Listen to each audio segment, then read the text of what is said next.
persatu banyak kasus kriminal yang menarik perhatian publik dan berikut beberapa di antaranya. Menutup tahun 2021, publik dihebohkan dengan kasus yang memilukan, yakni pemerkosaan belasan santriwati oleh Heri Wirawan, guru sekaligus pemilik Madani Boarding School Cibiru, Bandung, Jawa Barat, hingga para korbannya hamil dan melahirkan. Heri melakukan aksi bejatnya sejak 2016 hingga awal 2021.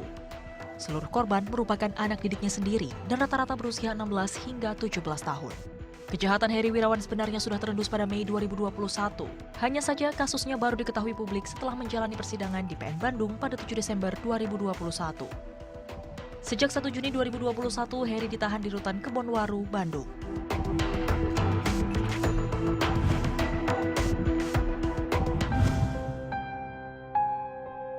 Masih di bulan Desember, publik dikejutkan dengan ramainya cuitan di laman media sosial Twitter perihal sosok mahasiswa bernama Novia Widyasari. Novia ditemukan meninggal dunia karena menenggak potasium sianida di makam ayahnya yang berada di Dusun Sugian, Desa Japan, Kecamatan Suko, Kabupaten Mojokerto, Jawa Timur. Awalnya, kematian sang ayah disebut-sebut sebagai pemicu utama Novia mengalami depresi, tetapi fakta lain justru terkuak. Depresi yang dialami oleh Novia rupanya dilatar belakangi kisah asmaranya dengan Bribda Randi Bagus Hari Sasongko, anggota polisi yang bertugas di Polres Pasuruan. Dari penyelidikan petugas, Bribda Randi yang merupakan kekasih Novia juga telah 2 kali memaksa korban untuk aborsi.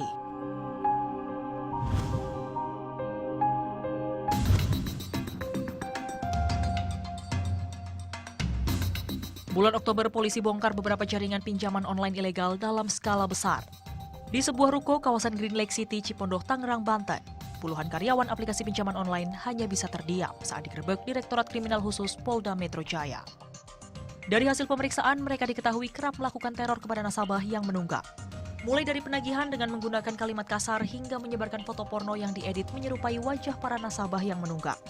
Dari penggerebekan tersebut, terungkap ada 13 perusahaan aplikasi pinjaman online yang berada di dalam satu ruko. 3 di antaranya merupakan aplikasi yang legal dan terdaftar di Otoritas Jasa Keuangan. Sementara 10 lainnya adalah aplikasi ilegal.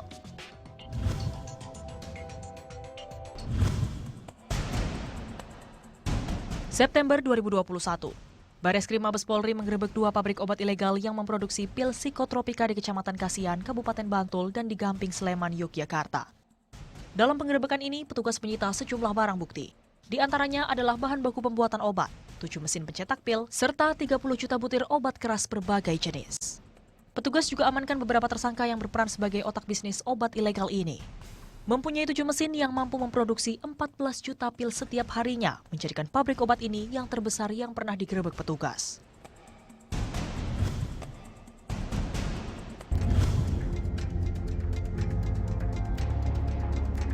Pada Agustus 2021, publik digegerkan dengan kasus pembunuhan ibu dan anak di Subang, Jawa Barat. Kedua korban ditemukan dalam kondisi mengenaskan tanpa mengenakan busana dan tertumpuk di bagasi mobil Alphard yang terparkir di depan rumah korban. Meski ditemukan dalam kondisi tidak berbusana, tidak ada indikasi tindakan asusila pada kedua korban. Dugaan sementara 2 wanita ini dibunuh karena adanya motif pembunuhan berencana. Sebab dari barang-barang milik korban pun masih dalam kondisi utuh. Sampai saat ini, polisi masih berupaya untuk mengungkap fakta-fakta sebenarnya dan mengungkap pelaku pembunuhan yang masih misterius.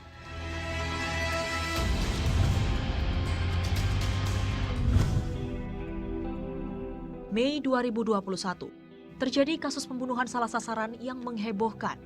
Peristiwa sadis ini berawal dari sakit hati bukan kepala, sehingga membuat Nani Apriliani Nurjaman, perempuan yang tinggal di Kabupaten Bantul, Yogyakarta, tega mengirimkan satai beracun kepada sang mantan. Namun niatnya memberi pelajaran kepada mantan yang berstatus anggota polisi Satuan Reskrim Polresta Yogyakarta berbuntut panjang. Satai yang sudah dicampur racun jenis kalium sianida ini malah salah sasaran. Dikonsumsi oleh keluarga pengemudi ojek yang disewa pelaku. Anak pengemudi ojek tewas tak lama setelah menyantap satai beracun tersebut. Atas peristiwa ini, pelaku dituntut 18 tahun penjara.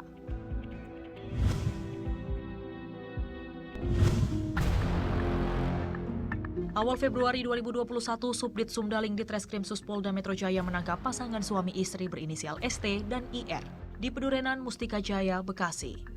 Tersangka IR berperan melakukan aborsi, sementara suaminya ST bertugas mencari calon pasien yang akan diaborsi. Padahal, tersangka IR sama sekali tidak memiliki kompetensi untuk melakukan aborsi. Sebelumnya, IR merupakan pegawai kebersihan di salah satu klinik aborsi ilegal pada tahun 2000. Tarif 5 juta rupiah dipatok untuk sekali aborsi. Mereka dijerat dengan pasal berlapis dengan ancaman maksimal 5 tahun penjara. Tim Liputan melaporkan untuk NET.